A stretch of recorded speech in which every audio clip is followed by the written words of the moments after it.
احادیث نبوی۔ عمرو بن یحییٰ نے اپنے باپ یحییٰ کے واسطے سے بیان کیا، وہ کہتے ہیں کہ میرے چچا بہت زیادہ وضو کیا کرتے تھے، یا یہ کہ وضو میں بہت پانی بہاتے تھے۔ ایک دن انہوں نے عبداللہ بن زید رضی اللہ تعالیٰ عنہ سے کہا کہ مجھے بتلائیے رسول اللہ صلی اللہ علیہ وآلہ وسلم کس طرح وضو کیا کرتے تھے۔ انہوں نے پانی کا ایک تشت منگوایا، اس کو پہلے اپنے ہاتھوں پر جھکایا، پھر دونوں ہاتھ 3 بار دھوئے، پھر اپنا ہاتھ تشت میں ڈال کر پانی لیا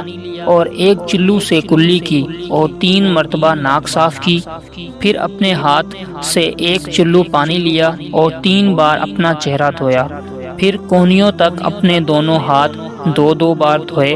پھر ہاتھ میں پانی لے کر اپنے سر کا مسح کیا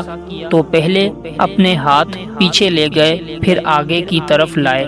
پھر اپنے دونوں پاؤں دھوئے اور فرمایا کہ میں نے رسول اللہ صلی اللہ علیہ وآلہ وسلم کو اسی طرح وضو کرتے دیکھا ہے۔ صحیح بخاری حدیث نمبر 199۔